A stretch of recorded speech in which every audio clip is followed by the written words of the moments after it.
بسم اللہ الرحمن الرحیم. السلام علیکم ناظرین, آپ لائیو پروگرام دیکھ رہے ہیں کلیش. میں عمران خان ہوں. میرے ساتھ جو مہمان موجود ہیں بہت خاص, اور اسی وجہ سے میں تھوڑا سا ہٹ کر کچھ اہم ترین ایشوز کے اوپر بات کروں گا. یہ جو پولیٹیکل ایشوز ابھی آپ سن رہے تھے ان پہ ہم ضرور بات کریں گے. یہ ٹاک آف دا ٹاؤن ہے, لوگ اس پہ بات کر رہے ہیں, لیکن جو ضروری چیزیں ہیں بڑی اسٹریٹجک نوعیت کی, ان پہ تھوڑی سی بات ہونی چاہیے, لوگ جاننا چاہتے ہیں. ہمارے ساتھ جو مہمان موجود ہوں گے ان میں شہزاد چودھری صاحب ہیں, آپ کسی تعارف کے محتاج نہیں ہیں. جنرل ریٹائر غلام مصطفیٰ صاحب ہیں, آپ بھی کسی تعارف کے محتاج نہیں ہیں. دونوں شاندار دفاعی اور سیاسی تجزیہ کار ہیں, اور بڑی گرپ ہے دفاعی معاملات کے حوالے سے, اس کا فائدہ اٹھائیں گے. مظہر عباس صاحب موجود ہوں گے آج کے ہمارے پروگرام میں, سینئر جرنلسٹ ہیں, اور ہر لحاظ سے جو ہے وہ صحافت کی دنیا میں ان کا ایک اپنا ممتاز ان کا ایک کردار ہے, ان کا اپنا ایک نام ہے. بہت شکریہ آپ کو بھی جوائن کرنے کے لیے.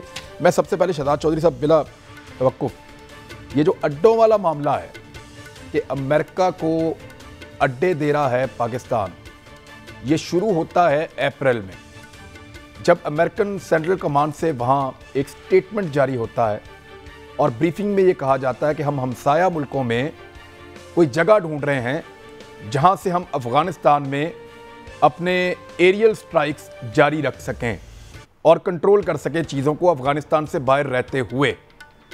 تو پہلے شک کیا گیا کہ پاکستان یہ ایک ایسی جگہ ہے جو ان کو سب سے زیادہ سوٹ کرتی ہے. پھر یہ کہا جانے لگا کہ پاکستان اس بات کو جان لے کہ خراب حالات کی سب سے زیادہ جو نقصان ہوگا وہ پاکستان کو ہوگا, اور پھر اڈوں کی بات ہوئی. افغان میڈیا نے کلیم کیا ہے کہ پاکستان میں کرم ضلع کے اندر 2 جگہوں پہ, جبکہ پارا چنار میں 1 جگہ پہ, اور دیگر کچھ جگہوں کے اوپر امریکنز کو فیسیلیٹیٹ کیا جا رہا ہے, ان کو اڈے دیے جا رہے ہیں. طالبان نے اس پہ تشویش کا اظہار کیا ہے, لیکن انہوں نے ملک کا نام نہیں لیا. بظاہر جو خبر میں نے پڑھی ہے وہ پڑوسی ملک ایسے کر کے بات کر رہے ہیں. تو شہزاد چودھری صاحب ایکچولی ہے کیا, آپ کی فائنڈنگز کیا ہے اس میں؟ دیکھیں 1998 میں ابھی جب یہ 9/11 ظاہر ہے نہیں ہوا تھا, اور صرف القاعدہ یا اسامہ بن لادن کی موجودگی ڈٹرمن ہوئی افغانستان میں, اور وہاں پر امریکہ نے حملہ کرنا چاہا. اس وقت ہم نے کوئی 1267 UNSC ریزولوشن پہ سائن نہیں کیے تھے, 1373 ریزولوشن پہ سائن نہیں کیے تھے UNSC کی, یہ ابھی تک نہیں پاس ہوئی تھیں جس کے ہم سگنیٹری بنے, بلکہ ساری دنیا ہی سگنیٹری بنی جب وار آن ٹیرر سیکورٹی کونسل نے ڈکلیئر کر کے تو ساری دنیا پہ لاگو کر دی, جہاں جہاں پر ان کو اس طرح کے خطرات موجود نظر آتے تھے. ابھی تک یہ نہیں ہوا تھا. 1998 میں جنرل زنی بیٹھے ہوئے تھے, chief of army staff general Jahangir کرامت تھے ان کے دفتر میں, اور انہوں نے کہا کہ اب جب میں آپ کے پاس بیٹھا ہوں تو اس لیے بیٹھا ہوں کہ اس وقت آپ کے علاقے سے بہت سارے میزائل, کم از کم 200-250-300 میزائل جو ہے وہ اس وقت آپ کے علاقے سے فلائی کرتا ہوا جلال آباد جا رہا. تو اس لیے بیٹھا ہوں کہ آپ کو گھبرانا نہیں چاہیے, اور آپ کو بتانے کے لیے آیا ہوں. کہنے کا مطلب یہ ہوا جب جلال آباد پہ اٹیک کرنا تھا, جب کسی اور جگہ پہ اٹیک کرنا تھا, مثال کے طور پہ اگر ان کو تورا بورا میں جب اٹیک کرنا تھا اس قسم کے, تو وہ جہاز پاکستان سے ٹیک آف نہیں کیے تھے, وہ میزائل پاکستان سے نہیں مارے گئے تھے.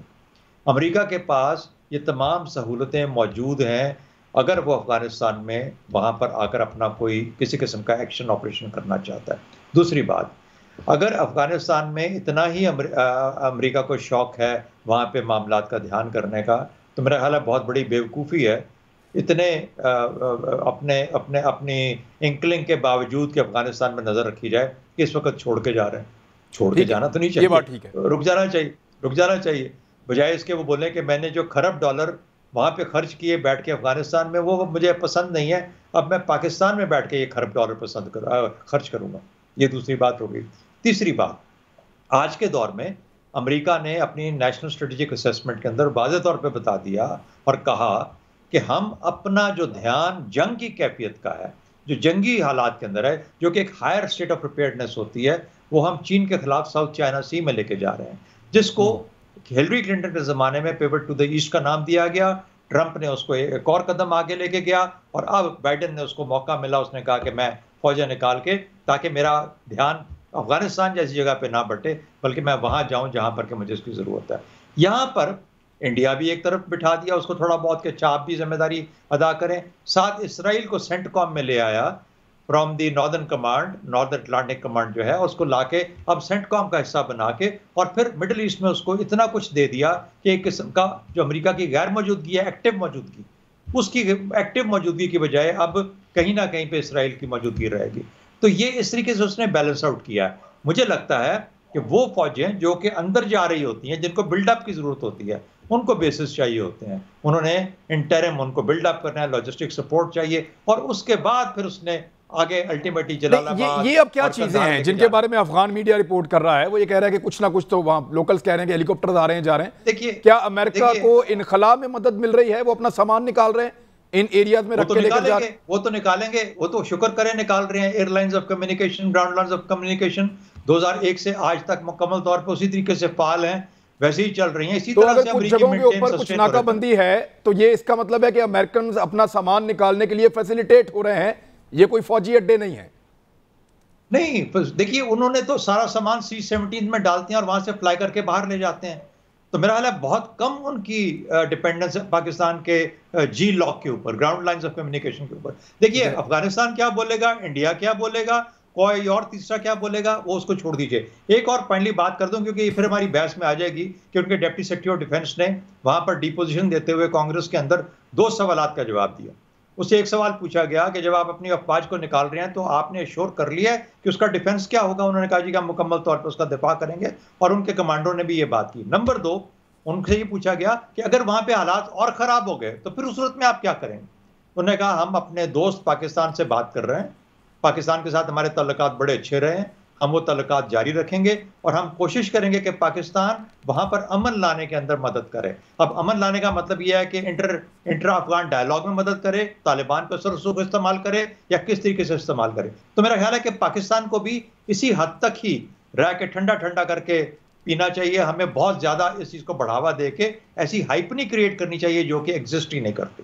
بہرحال ہائپ کریٹ ہو رہی ہے. مظہر عباس صاحب، گورنمنٹ کی ہینڈلنگ کے بارے میں آپ بتا دیجئے کہ کیا ٹھیک ہینڈل کیا ہے؟ شاہ محمود قریشی صاحب کا سٹیٹمنٹ، فارن آفس کا سٹیٹمنٹ، لیکن اس کے باوجود سوالات اور سوالات کے بعد پھر سوالات اور پھر افواہیں بھی پھیل رہی ہیں. کیا اتنا کلیئر کرنا کافی ہے کہ ہم کوئی فوجی اڈا نہیں دے رہے، یہ صرف لائنز آف کمیونیکیشن ہے؟ نہیں، میرا خیال ہے عمران اتنا آسان نہیں ہے. میرا خیال ہے مجھے کافی جو ہے تشویش ہے اس چیز پہ نہیں کہ وہ کیا کہہ رہے ہیں، اس چیز پہ کہ post American exit from Afghanistan Pakistan میں کیا سچویشن ہوگی. اور یہ یاد رکھیں کہ ان کے آؤٹ لیٹس پاکستان میں موجود ہیں طالبان کے، اور وہ جو اس طریقے کی وارننگ دے رہے ہیں وہ صرف اس وجہ سے نہیں دے رہے کہ یہاں اڈے نہیں ہوں گے، اڈے ہوں گے نہیں. ایون جو انٹیلیجنس نیٹ ورک ہے وہ اس کے حوالے سے بھی ان کو خدشات ہیں، اور وہ صحیح ہیں غلط ہیں الگ بات ہے. لیکن ہمیں پتہ ہے کہ پاکستان میں جب 9/11 کے بعد شمالی وزیرستان، جنوبی وزیرستان، سوات، مالاکنڈ، یہ سب بریڈنگ گراؤنڈز بن گئے تھے. اور اس طرح کی وہ بالکل وہ چاہتے ہیں کہ طالبان چاہتے ہیں کہ افغانستان پر کمپلیٹ ان کا کنٹرول ہو، اور شاید اس مرتبہ وہ نہیں چاہتے کہ پاکستان کی کسی بھی قسم کی انوالومنٹ ہو. ان کی کوئی بھی اسٹریٹجی ہو سکتی ہے. تو میرا خیال ہے انہوں نے بیسکلی افغانستان میں، کیونکہ افغانستان میں ان کی جو لڑائی اب ہونے جا رہی ہے وہ داعش سے ہونے جا رہی ہے، اور وہ ایک اگین مجھے تو پھر جو ہے ایک سول وار نظر آتی ہے افغانستان میں امریکنز کے جانے کے بعد. ہم نے دیکھا تھا کہ سوویتس کے جانے کے بعد کتنی کلنگز ہوئی تھیں اس میں، اور ہم آج نہیں تو مظہر صاحب ان کا تو سر یہ طریقہ کار ہے نا. افغانستان سے جب بھی کبھی کوئی بیرونی حملہ آور واپس نکلا تو پھر اس کے بعد وہ آپس میں لڑے ہیں، اور ان کا یہ پرانا ایک پیٹرن چلا آ رہا ہے. تو اس کے نتیجے میں پاکستان سفر کیا ہے نا. جی ایگزیکٹلی. یعنی پہلی افغان وار بھی اٹھا لیں، پاکستان آج تک ان 30-40 لاکھ لوگوں کو آج بھی جو ہے پاکستان اس کا ہوسٹ بنا ہوا ہے. اور پھر اسی کے اندر فورن جو مجاہدین تھے وہ پھر ملیٹنٹس ہو گئے، وہ پاکستان میں ہی رہے وہ سب زیادہ تر. اور یاد رکھیں کہ مشرف کے پیریڈ میں کچھ اڈے استعمال ہوئے تھے پاکستان کے. سندھ میں ایک ایئرپورٹ سے جہاز جایا کرتے تھے باقاعدہ اس کا، اور پھر اس کو ایکنالج بھی بعد میں کیا، پھر اسے ختم بھی کیا گیا. تو وہ شک جو موجود ہے وہ موجود ہے، وہ انکالڈ فار ہے. اور جس طرح ابھی شہزاد صاحب کہہ رہے تھے کہ ایسی کیا ضرورت ہوگی امریکنز کو اس وقت یہاں اڈے رکھنے کی، لیکن صرف اڈے کی وجہ سے نہیں، ان کی وارننگ کو ہم صرف اس وجہ سے نہ لیں کہ پاکستان یہاں اڈے دے رہا ہے یا نہیں دے رہا. وہ امریکن اور پاکستان کی ریلیشن شپ کو بھی بہت اس شک کی نگاہ سے دیکھیں گے، اور یہی ہمارے لیے سب سے سینسٹیو ہے، کیونکہ آفٹر 9/11 اس مرتبہ جو 2021 میں پاکستان کو اپنی جو انٹرنل سیکیورٹی ہے اس کو بہت زیادہ توجہ دینے کی ضرورت ہے، کیونکہ کراچی گراؤنڈ بن سکتا ہے، پنجاب میں سیکٹیرین جو ہے وہ دوبارہ سر اٹھا سکتی ہے پرابلم، اور خیبر پختونخوا اور بلوچستان سب سے زیادہ۔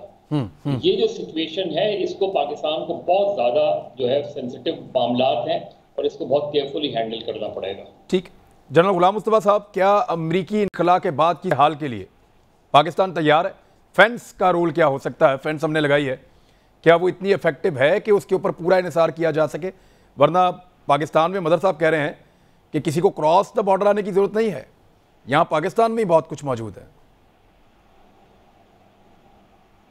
دیکھیں، یہ تو حقائق ہیں کہ پاکستان کے اندر کچھ ایسے عناصر موجود ہیں کہ جب بھی ان کو ذرا سی شہ ملتی ہے وہ پاکستان کے خلاف نہ صرف ہتھیار اٹھا لیتے ہیں، قلم اٹھا لیتے ہیں، اپنی زبان بھی استعمال کرتے ہیں اس سلسلے میں۔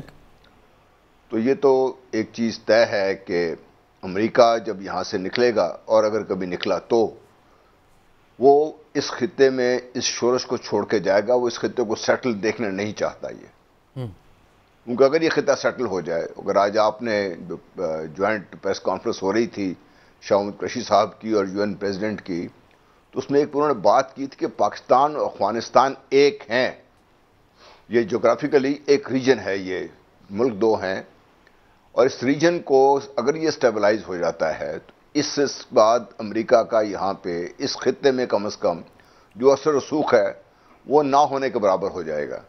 تو امریکہ پوری طرح جو انخلا فوجی تو نکال لے گا، لیکن وہ اپنا کچھ نہ کچھ یہاں پہ چھوڑ کے جائے گا۔ دوسری چیز یہ ہے کہ جب عراق پہ حملہ کیا تھا تو آدھا کام چھوڑ کے واپس چلے گئے تھے، وہ یہ نہیں کہ ان کو پتہ نہیں تھا کہ پورا کام کیا کرنا ہے، وہ ان حالات کو اور بگاڑنا چاہتے تھے۔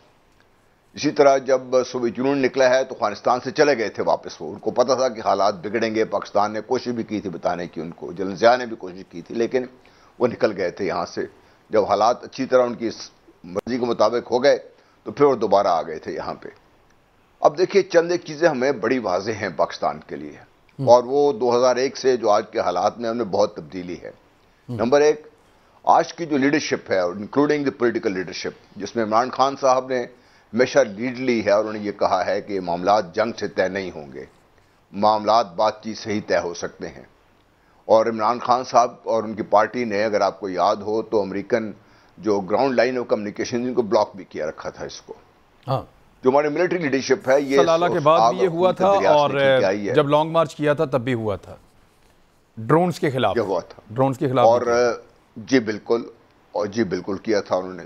اور یہ جو ملٹری لیڈرشپ آج آپ کی، ان پہ پریشر تو بہت ہوں گے، لیکن یہ بھی وہ لیڈرشپ ہے جس نے 2000 بعد جو پاکستان نے امریکہ کو سب سپورٹ کیا، فیسیلیٹیٹ کیا جو پاکستان کے ساتھ ہوا، یہ انہوں نے اپنے آنکھوں کے سامنے دیکھا ہے، انہوں نے اپنے ساتھی زخمی اٹھائے ہیں، شہید دفنائے ہیں انہوں نے، ان کو اندازہ ہے کہ پاکستان کے ساتھ کیا ہو سکتا ہے۔ اور جتنا پاکستان کا نقصان ہوا ہے گزشتہ 2 دہائیوں میں اس وجہ سے، وہ بھی کسی سے ڈھکا چھپا نہیں ہے۔ اور دوسری چیز، امریکہ نے پاکستان کو ری بلڈ کرنے کے لیے کسی قسم کی کوئی امداد نہیں دی گزشتہ کئی دہائیوں سے۔ اس کے مخالف آپ دیکھ لیجئے کہ چائنا نے گزشتہ چند سالوں میں پاکستان کو تقریباً $50 ارب سے زیادہ یہاں پہ لگا چکا ہے، اور لگانے کے لیے تیار بیٹھا ہوا ہے۔ آپ کا سی پیک فعال ہے اور تیز ہوتا جا رہا ہے، آپ کی جو گوادر پورٹ ہے وہ ماشاءاللہ پوری طرح ایکٹیو ہو چکی ہوئی ہے۔ کیا آپ امریکن پریزنس کسی قسم کی بھی اس طریقے سے الاؤ کر سکتے ہیں جو اس چیز کو تھریٹن کرے؟ اور کیا ہمیں اس چیز کا اندازہ نہیں ہے کہ چاہے وہ امریکہ ہو، چاہے وہ بھارت ہو، کسی کو سی پیک باعث پسند نہیں ہے؟ اور نمبر 2، جو گوادر پورٹ کا کسی طریقے سے چائنیز کا یہاں پہ موجودگی، نہ صرف یہ کہ ان کو پسند نہیں ہے بلکہ ہمارے کئی دوستوں کو اس سے پسند نہیں ہے، اور انہوں نے بڑا ایکٹیولی اس کے خلاف کام بھی کیا ہے۔ اب جب ان حالات کو دیکھتے ہیں آپ، تو آپ کو بڑا واضح ہو جاتا ہے کہ پاکستان کے پاس اگر یہ آپشن ہم سوچ بھی رہے ہیں تو میرا خیال اس سے بڑی ہماری غلطی، شاید یہ تمام غلطیوں کی ماں غلطی ہوگی ساری ہماری۔ نمبر 2، تو اگر پاکستان کا یہ خیال ہے کہ امریکہ امریکہ پاکستان کو پرامن چھوڑ دے گا، افغانستان کو پرامن چھوڑ دے گا، تو یہ اس سے بھی بڑی غلطی ہوگی ہماری. امریکہ اس خطے کو کبھی سیٹل ہونے نہیں دے گا، یہ اس کی کوشش رہی ہے اور اب بھی رہے گی اسی کوشش. فوجیں جو چاہے نکال لے، لیکن وہ جو کہتے ہیں کیپ اٹ فنگر ان دا پائی، یہ رہے گا اس کے بیچ میں. پاکستان کو اس کے لیے تیار ہونا چاہیے. ہم تیار ہیں نہیں، کیونکہ ہم ان خطرات کو پوری طرح بھانپے نہیں ہیں ابھی تک. اور جو ہماری ایک نیشنل لیول پہ جو ہمارا نیریٹو اس سلسلے میں ہونا چاہیے، یا جو بھی ہماری پالیسیز ہونی چاہیے، وہ آپ کو آن گراؤنڈ نظر نہیں آتی ہیں. ہم اس قدر آپس میں الجھے ہوئے ہیں کہ ہمیں ان بڑے معاملات کی طرف ہماری نظر بھی نہیں جاتی. آپ دیکھیے جو ہماری سیاسی پارٹیاں ہیں، ان کی جو لیڈرشپ ہے، انہوں نے کبھی اس قسم کی کبھی آپ نے بات نہیں سنی کہ پاکستان کو کیا خطرات ہیں، ان سے کیا ہمیں کس طریقے سے نپٹنا چاہیے. ٹھیک، جی فرمائیے، کوئکلی کہہ دیں سر. جی، مشاہد حسین صاحب کی آج میں نے ایک کلپ سنا جو تقریر کی انہوں نے سینٹ میں. میرا خیال ہے انہوں نے بہترین ترجمانی کر دی ہے کہ پاکستان کیا نہیں کر سکتا. اور یہ وہ چند چیزیں جو میں نے آپ کو گنائی ہیں کہ پاکستان اس خطے میں جس طریقے سے امریکہ کی جو ان کی عادت رہی ہے، جو کرنا چاہتے ہیں وہ کریں گے، پاکستان وہ نہیں کر سکتا. اور یہ بھی نہ بھولیے کہ اس خطے میں شاید اب امریکہ یہ رول کسی اور کو دینے جا رہا ہے. برطانوی چیف آف ڈیفنس سٹاف کی افغانستان میں موجودگی اور ہمارے چیف آرمی سٹاف کی وہاں پہ جا کے ان سے ملاقات، یہ معنی خیز ہے. اس کو ہمیں سمجھنے کی ضرورت ہے. ایک بریک لیں گے، لیکن ایک چیز جو آپ لوگوں نے اٹھائی وہ یہ ہے کہ امریکہ اگر یہاں سے نکلتا ہے تو پھر بھی وہ چائنا ان کی نظر میں رہے گا، اور چائنا کی وجہ سے وہ اس ریجن کو سٹیبل نہیں ہونے دینا چاہتے. دوسری بات جو بتائی کہ اگر امریکہ یہاں سے نکلتا ہے تو وہ اپنی طاقت کو بڑھائے گا ساؤتھ چائنا سی میں، اور ٹیکل ان کو الٹیمیٹلی چائنا کو ہی کرنا ہے. امریکہ کا اگلا فوکس چائنا ہے. یہ ہمارے یہاں پہ چیز ابھی جو ڈسکس ہوئی اس کا ایک لب لباب یہ ہے. لیکن کیونکہ پاکستان چائنا کا ایک اتحادی ہے اور ہمارا مستقبل چائنا سے وابستہ دکھایا جا رہا ہے، تو پاکستان کے لیے بھی بہت سارے چیلنجز ہیں. ایک بریک لیتے ہیں اور واپس آ رہے ہیں. ویلکم بیک ناظرین. اس سے پہلے کہ انٹرنل پولیٹیکل معاملات پہ ہم بات کریں، میں شہزاد چودھری صاحب، جو اس وقت اسرائیل کے ساتھ ہو رہا ہے، یعنی اس سے پہلے اسرائیل نے ایک ایپیسوڈ کیا اور بار بار وہ کرتا رہا، لیکن کبھی بھی دنیا نے اس کو اس طریقے سے پکڑا نہیں، اس کو پوچھا نہیں. جو بائیڈن کو بھی ایک لیٹر لکھا ہے 500 سے زائد اس کے جو اپنے سٹافرز ہیں جنہوں نے اس کے لیے والنٹیرلی بہت پورے امریکہ کے اندر الیکشن کمپین چلائی ہے، بڑے امپورٹنٹ لوگ ہوتے ہیں، انہوں نے بڑے سخت مطالبات کیے ہیں. وہاں پہ لوگ کھل کر بول رہے ہیں، پوری دنیا میں احتجاج ہو رہے ہیں. آئرلینڈ میں دیکھیے کیا ہوا، برطانیہ میں کیا ہوا. اب سوالات اٹھائے جا رہے ہیں اور یو این میں بہت کھل کر بات ہوئی ہے. ایسا لگتا ہے کہ شاید میرے اپنے صحافتی کیریئر میں پہلی مرتبہ اسرائیل نے جو کیا اس کا جواب مانگا جا رہا ہے.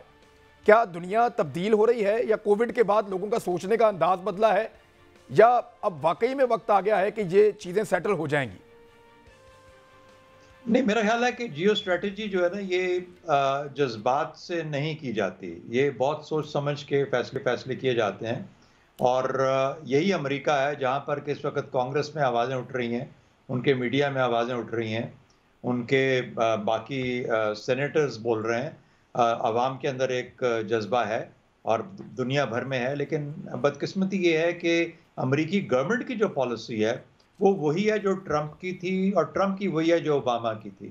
تو اس لیے مجھے کسی گورنمنٹ، یہ 19 اور 19.5 کا فرق تو ہو سکتا ہے، یہ 19 اور 20 کا فرق کبھی نہیں ہوگا. اچھا، اس کی وجوہات ہیں. اس کی وجوہات پبلک پریشر. سر میں دیکھ رہا ہوں کہ پبلک پریشر کبھی بھی پہلے ایسا نہیں تھا جیسا اب ہے. تو اس کا طریقہ پھر یہ ہے کہ اس پبلک پریشر کو استعمال کیسے کیا جانا چاہیے. ایگزیکٹلی. یعنی کیسے، ہاں، اس کو پھر کیسے اگر پبلک پریشر بن رہا ہے یا بنتا جا رہا ہے تو اس کو ایک تو بڑھاوا دینا چاہیے، ایک مومنٹم ڈیولپ ہو اس کے اندر. یہ نہیں کہ اگلے سائیکل آف وائلنس تک انتظار کیا جائے. اور دوسری بات جو اس کے ساتھ امپورٹنٹ چیز ہے وہ یہ ہے، یہ نہ کریں کہ اچھا وہاں پہ وہ جنگ بندی ہو گئی، وہاں پہ سیز فائر ہو گیا تو اس کے بعد ہم جھنڈا لے کے کھڑے ہو جائیں. اگلا قدم یہ ہے کہ اس مومنٹم کو جاری رکھو. نمبر 2، یہ ڈٹرمن کرو کہ آج کی جیو پولیٹیکل کنڈیشنز کے اندر فلسطینیوں کے لیے اور سملرلی کشمیریوں کے لیے کیا حاصل کرنا ممکن ہے. حالات دونوں کے ایک ہی ہیں. اسی طریقے سے بیچارے وہ اپنی جانیں اور خون دیے جا رہے ہیں. ہم تو یہاں بیٹھ کے تالیاں بجاتے ہیں نا کہ ان کی سیکریفائس کے اوپر، قربانیوں کے اوپر. ہم کہتے ہیں واہ کیا بات ہے، کس قسم کی فریڈم فائٹ جاری ہے، لیکن نہ ہم جنگ کرتے ہیں ان کے حق، پرائس وہ جانتے ہیں، نہ کوئی فلسطینیوں کے حق میں جنگ کرنے کے لیے تیار ہے، اور نہ ہی شاید یہ جنگیں ممکن ہیں۔ تو اس لیے ان کو خون کیوں وہ دیے جا رہے ہیں؟ ان کو کم از کم زندگی کا حق لے کے دینا چاہیے، اور زندگی کا حق ایسے لے کے دینا چاہیے کہ ان کو بتایا جائے کہ ان کو وہ تعلیم حاصل کرنے دو، ان کو ٹیکنالوجی میں جانے دو، ان کو باقی چیزوں میں سیکھنے دو، تاکہ یہ انسان اپنے آپ کو محسوس کر سکیں۔ اور اگر انسان محسوس کریں گے، زندہ رہیں گے، اپنا سانس لے پائیں گے، اپنی بچوں کو اور اپنی فیملیز کو پال پائیں گے، تو شاید ان کے لیے بھی زندگی آسان ہو جائے گی۔ اچھا، جی تو یہ اس کے اوپر زور لگائیں، within one two state solution ہمیں کہا گیا، آج بھی ہماری حکومت یہ کہتی ہے۔ میرا خیال ہے ٹو اسٹیٹ تو جس دن بنا تھا اس کے بعد سے ختم ہونا شروع ہو گیا تھا۔ اب آپ کو کوشش کرنی چاہیے one state two people for Palestine, کوشش کریں ان کو ان کے حقوق لے کے دیں، لیجسلیٹو مورل اس کے اوپر قدغنے لگائیں، اور کم از کم ان کو یہ بتائیں کہ ہم تمہیں توڑنے نہیں جا رہے، لیکن ان کو انسان تو سمجھو۔ تو میرا اپنا خیال یہ ہے کہ آج وقت آ چکا ہے کہ آپ یہ سوچیں کہ ان کے لیے زندگی کو آسان کیسے کیا جائے، ان کو زندگی کا حصہ دار کیسے بنایا جائے، نہ کہ ہم یہاں بیٹھ کے دو ملکوں کی اور اسٹیٹ ہوڈ کی باتیں کریں اور کریں کچھ نہ ان کے لیے۔ یہ بھی ایک تماشا بنتا جا رہا ہے، ایک سوچ ہے۔ میں مطلب بات صاحب دیکھیے، جو مومنٹم بن رہا ہے یا پبلک جیسے رسپونڈ کر رہی ہے، ایسے تو ہم نے پہلے نہیں دیکھا تھا۔ یورپ، امریکہ میں اور دنیا بھر کے جو مہذب ترین ممالک ہیں جن کو کہا جاتا ہے جہاں ڈیموکریسی ہے، وہ لوگ اپنی حکومتوں سے شکوہ کر رہے ہیں۔ یعنی برطانیہ کا لیسٹر شہر کے اندر جہاں پہ اسرائیل کی ایک کمپنی ڈرونز بناتی تھی، 6 دن تک مقامی لوگوں نے جو مسلمان بھی نہیں تھے انہوں نے اس فیکٹری کو سیل کر دیا، اس کی چھت پہ چڑھ گئے، انہوں نے کہا ہم یہاں پہ ڈرون نہیں بنانے دیں گے ہماری سرزمین کے اوپر، یہ جاتے ہیں اور جا کر فلسطینیوں کو مارتے ہیں۔ ری ایکشن آ رہا ہے، جب لوگوں کی سوچ بدل رہی ہے، چاہے حکومتیں نہ بدلیں، چاہے اوپر بہت ساری چیزیں ابھی بھی اسرائیل کے کنٹرول میں ہیں، لیکن یہ تبدیلی کی طرف ایک اشارہ ہو سکتا ہے، ہم کچھ پازیٹو دیکھ رہے ہیں اس میں۔ دیکھیں عمران، دنیا میں ہمیشہ سے اینٹی وار موومنٹس رہی ہیں، اور 9/11 کے بعد بھی، عراق کے اٹیک کے بعد بھی، میرا خیال ہے پاکستان میں شاید اتنے بڑے اسلامک ورلڈ میں اتنے بڑے جلسے جلوس نہیں ہوئے جتنے ویسٹ میں ہوئے تھے، لاکھوں کی تعداد میں لوگ نکلے تھے۔ اور اس لیے ہم کو اس ایشو کو گلوبلائز کرنا چاہیے۔ ہم اس کو کنفائن کر دیتے ہیں، اور اس میں ہمیں کیونکہ اس میں آپ دیکھیں کہ اس میں نان مسلمز جو نکلتے ہیں دنیا بھر میں، ان کا بیسک کانسیپٹ یا تو پیس ایکٹیوسٹ ہوتے ہیں، وہ وار کے خلاف ہوتے ہیں وہ، اور اس کو آپ کو استعمال کرنا چاہیے۔ ہم اسی پر خوش ہو جاتے ہیں کہ ہم نے سیز فائر کر دیا، ظاہر ہے سیز فائر ایک اچھی چیز ہوتی ہے، لیکن ہم ریزولوشن کی طرف نہیں جا رہے کہ اس کے ریزولوشن کی طرف جائیں۔ جب آپ کو یہ یقین ہے کہ جنگ اس مسئلے کا حل نہیں ہے، تو پھر آپ نے سلوشن کی طرف جانا پڑتا ہے۔ سلوشن کی طرف جب جاتے ہیں تو سلوشن میں بالکل گیو اینڈ ٹیک ہوتا ہے۔ اگر آپ یہ سمجھ رہے ہیں کہ آپ کو 100% مل جائے گا، تو نہیں ملتا 100% کہیں بھی۔ جب آپ سلوشن کی طرف جاتے ہیں تو پھر آپ نے دیکھیں کہ بیسٹ کیا آپ کو اویلیبل چیز ہو سکتی ہے۔ دیکھیں عالمی سطح پہ تو شیئرڈ کیپٹل کی بات کی جاتی ہے نا، کہ وہ کہتے ہیں یروشلم ہمارا ہے، مسلمان کہتے ہیں ہمارا ہے، لیکن عالمی سطح پہ یہ کہا جاتا ہے کہ ایک سلوشن یہ ہے کہ شیئرڈ کیپٹل، دونوں مل کر اس کو کیپٹل بنائیں۔ عمران، اس کی وجہ یہ ہے کہ دنیا بھر میں جو اسلامک ورلڈ ہے، اسلامک ورلڈ اتنی ڈس یونائٹڈ ہے، اور ایک اسرائیل جو اسٹرانگ ہوا ہے وہ آپ کی وجہ سے ہوا ہے، ورنہ کتنی دنیا میں کتنے اسرائیل کے جو یہودی ہیں وہ کتنے ہیں دنیا میں، اور اس کے مقابلے میں مسلمان کتنے ہیں؟ ٹوٹل 1.5 کروڑ ہیں۔ مقابلے میں مسلمان کتنے ہیں؟ مسلمان 1 ارب 80 کروڑ ہیں۔